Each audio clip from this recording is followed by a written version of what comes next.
میں داخل نہیں ہوں گے. کتنے قسم کے لوگ؟ 3 قسم کے لوگ جنت میں داخل نہیں ہوں گے. ایک تو پہلے نمبر پر دیوس قسم کا آدمی جنت میں داخل نہیں ہوگا.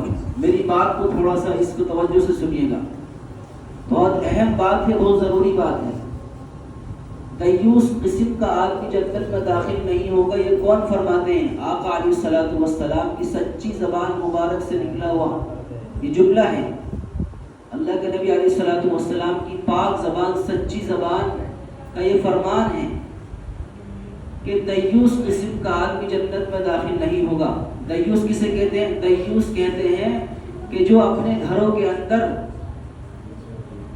گانے بجائے، لڑکوں کو نچوائے، تماشا بنائے اور اپنی بیوی کو کسی غلط کام کے اندر دیکھے اور اپنے بچوں کو کسی غلط کام کے اندر دیکھے اور اس کا باپ اسے جو ہے ٹوکے نہیں، اس کا باپ اسے یوں ہی دیکھتا رہے، اس سے منع نہ کرے، اس کی ماں اسی طرح اسے دیکھتی رہے اور اسے منع نہ کرے. تو اللہ کے نبی علیہ الصلوۃ والسلام نے فرمایا دیوس قسم کا آدمی ہے، جہنم میں جائے گا. ایسا آدمی جنت میں نہیں جائے گا.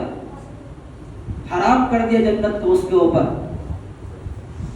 اس کے اوپر جنت حرام ہو گئی کہ جو اپنے ماں باپ کے ہی سامنے اس کی اولاد ناچتی ہو، نچنیاں کی طرح اس کو نچایا جاتا ہو، گانے بجائے جاتے ہوں، عیاشی کے اڈے بنائے جاتے ہوں گھروں کے اندر ناچنے کے. تو اللہ کے نبی علیہ الصلوۃ والسلام فرماتے ہیں ایسا آدمی جہنم میں جائے گا اور جنت کی خوشبو بھی نہیں سونگے گا ایسا آدمی. اور یہاں تک فرمایا ہمارے نبی آقا علیہ الصلوۃ والسلام نے کہ اللہ تعالیٰ قیامت کے دن اس کی طرف نظر اٹھا کے بھی نہیں دیکھے گا، اس کی طرف نظر اٹھا کے بھی نہیں دیکھے گا اور اللہ تعالیٰ اتنا ناراض ہوگا اس سے. بہت افسوس کے ساتھ یہ بات کہہ رہا ہوں میں کہ آج ہمارے اسی گاؤں کے اندر دیکھ لیں آپ، کیا نہیں ہو رہا، کیا نہیں کر رہے لوگ. اور اس کا اثر، اتنا برا اثر آج کے اس نوجوان پر پڑ رہا ہے، اتنا برا اثر پڑ رہا ہے کہ ہمارا نوجوان جس نے اس کام کو شروع کیا، ناچنے والوں کو جمع کیا یا اسی طرح گانے بجانے کو اس نے شروع کیا، تو اللہ کی قسم سارا کا سارا گناہ اس کے حصے میں جائے گا.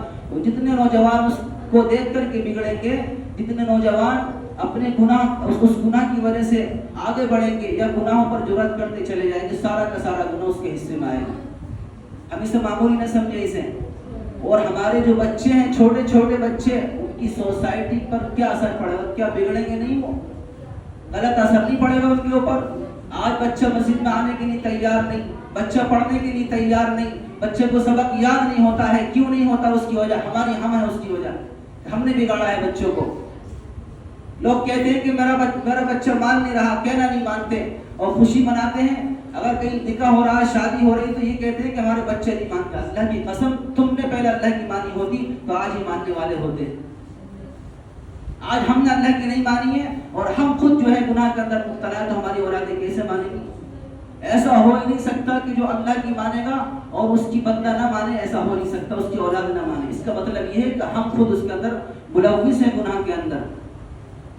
اتنا بڑا سخت اللہ کے نبی علیہ الصلوۃ والسلام کا لہجہ ہے، آپ دیکھیں ذرا کتنا سخت لہجہ ہے ہمارے آپ کے لیے ہے یہ کہ دیوس آدمی ہے وہ شخص کہ جو اپنے گھر کے اندر بے حیائی کو دیکھے، اس کی اپنی لڑکیوں کو دیکھے اور لڑکوں کو جمع کر کے چاروں طرف تماشا کرائے اپنی اولاد کا، اور خود بھی ناچے اور اس کی اولاد بھی ناچے اور ماں باپ بھی ناچے. تو ایسے قسم کا آدمی جنت کی جو ہے خوشبو نہیں سونگ سکتا. اللہ تعالیٰ اس پر نظر بھی اٹھا کر نہیں دیکھیں گے، اس آدمی کے اوپر نظر اٹھا کر بھی نہیں دیکھیں گے اس آدمی کی طرف قیامت کے دن. آج ہمارے گھروں کی صورتحال بڑی بد سے بدتر ہوتی چلی جا رہی ہے. مسئلہ یہاں تک ختم نہیں ہوتا کہ چلو ہم نے گانا بجا لیا، ہم نے ڈانس کر لیا، ہم نے لوگوں کو بلوا کے تماشا کر دیا. اللہ کی قسم اس کا اثر مہینوں تک نہیں جاتا ہے. اولادیں بگڑ جاتی. پڑھنے کے لیے کیسے تیار ہو جائے گا ہمارا بچہ؟ اسے سبق کیسے یاد ہو جائے گا جب اس کا ذہن خراب کیا جا رہا ہے اور اس کے ذہن کو سب تباہ کیا جا رہا ہے اور گناہ پہ گناہ کرتا جا رہا ہے. آج پڑھائی میں کیسے دل لگے گا یہ بتائیں آپ؟ ہر چیز کا ایک اثر ہوتا ہے. بندہ نیکی کرتا ہے، نماز پڑھتا ہے، ہر چیز کا ایک اثر ہوتا ہے. گرمی لگتی ہے، پسینہ آتا ہے، اس کا اثر ہے. ٹھنڈ لگتی ہے، آدمی سردی کا سامان لیتا ہے، اس کا بھی ایک اثر ہے. لازمی طور پر کوئی نیکی کرے گا اس کا اثر پڑے گا، کوئی گناہ کرے گا اس کا اثر لازمی طور پر پڑے گا، پکا بالکل پڑے گا. اس بچہ ہمارا جو ہے آج اتنا غلط ماحول کے